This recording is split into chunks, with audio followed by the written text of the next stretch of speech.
एक समय की बात है, घने जंगल में एक बड़ा और शक्तिशाली शेर रहता था। दहाड़ सुनकर सभी जंगल के जानवर डरते थे। शेर बहुत ही गर्वीला था और हमेशा सोचता था कि कोई उसका मुकाबला नहीं कर सकता।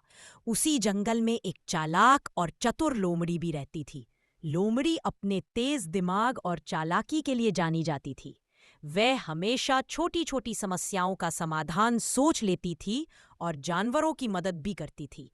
एक दिन शेर बहुत भूखा था। उसने सोचा, आज मैं जंगल के सारे जानवरों को डराकर कुछ खाना ढूंढूंगा। वह जोर जोर से दहाड़ने लगा। लोमड़ी ने यह सुना और चुपचाप पेड़ों के पीछे छुप गई। वह जानती थी कि अगर सीधे मुकाबला हुआ तो शेर जीत जाएगा।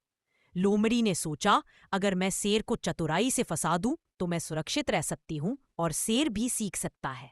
उसने अपने दिमाग का इस्तेमाल करते हुए एक योजना बनाई। लोमड़ी धीरे धीरे शेर के पास गई और बोली, ओ शेर भाई, मैंने सुना है कि जंगल में तुम्हारा कोई मुकाबला नहीं, लेकिन क्या तुम सच में इतना ताकतवर हो कि किसी चालाक जानवर को पकड़ सको? शेर को यह चुनौती बहुत पसंद आई। वह गुस्से में दहाड़ते लोमड़ी हुए मुस्कुराई और बोली, अगर तुम मुझे पकड़ लो तो मैं मान जाऊंगी कि तुम सच में सबसे ताकतवर हो। शेर ने तुरंत दौड़ लगाई, लेकिन लोमड़ी बहुत तेज थी। वो शेर को घुमाती फिराती पेड़ों के चारों ओर दौड़ाती रही। शेर के पैर थकने लगे, लेकिन लोमड़ी लगातार उसे चकराती रही। थोड़ी देर बाद शेर हार मान गया और बोला, तुम सच में बहुत चालाक हो लोमड़ी। मैं सोचता था कि ताकत ही सब कुछ है, लेकिन तुम्हारी बुद्धिमानी ने मुझे हरा दिया। लोमड़ी हंसते हुए बोली, देखा, ताकत से ज्यादा जरूरी है दिमाग और समझदारी।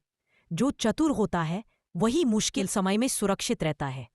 उस दिन शेर ने सीखा कि केवल ताकत ही सब कुछ नहीं होती, बुद्धि और चालाकी भी बहुत महत्वपूर्ण है। और लोमड़ी ने भी यह समझा कि कभी-कभी शांति और धैर्य से ही जीत हासिल होती है। उसके बाद शेर और लोमड़ी अच्छे दोस्त बन गए। शेर जंगल के जानवरों के साथ शांतिपूर्वक रहने लगा और लोमड़ी ने भी अपने दिमाग से जंगल में संबंधित